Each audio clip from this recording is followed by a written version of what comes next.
Delhi excise liquor അഴിമതിയിൽ ഡൽഹി മുഖ്യമന്ത്രി അരവിന്ദ് കെജ്രിവാൾ, ഉപമുഖ്യമന്ത്രി മനീഷ് സിസോദിയ, BRS നേതാവ് കവിത എന്നിവർ അറസ്റ്റ് ചെയ്യപ്പെടുകയും ജയിലിലാവുകയും ചെയ്തു. എന്നാൽ ഇതിൽ BJPയുമായൊരു ബന്ധം ഇലക്ട്രൽ ബോണ്ട്സ് വഴി പുറത്തുവരുന്നുണ്ട്.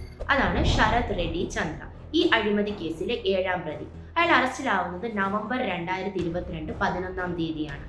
അയാളുടെ ഉടമസ്ഥയിലുള്ള ഒറോബിന്ദോ ഫാർമോ BJPക്ക് 5 കോടി രൂപ കൊടുത്തതിന് 4 ദിവസത്തിന് ശേഷമായിരുന്നു ഈ arrest.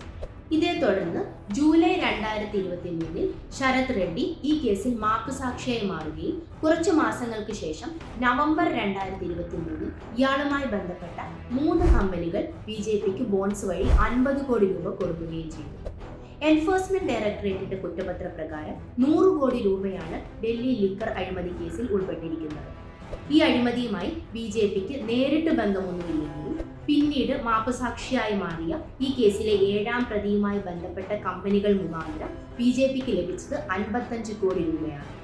The news minute, news laundry, scroll കൂടാതെ 10 സ്വതന്ത്ര മാധ്യമ പ്രവർത്തകർ ചേർന്നുള്ള പ്രൊജക്ട് ഇലക്ട്രൽ ബോണ്ടിന്റെ ഭാഗമായാണ് ഈ വാർത്ത പുറത്തു കൊണ്ടുവന്നത്. ഈ വാർത്ത പൂർണ്ണമായും നിങ്ങൾക്ക് ഈ 3 വെബ്സൈറ്റുകളിലും വായിക്കാവുന്നതാണ്. കൂടുതൽ അറിയാൻ പ്രൊജക്ട് ഇലക്ട്രൽ ബോണ്ട് ഫോളോ ചെയ്യുക, ഈ ന്യൂസ് പോർട്ടലുകൾ സപ്പോർട്ട് ചെയ്യുക.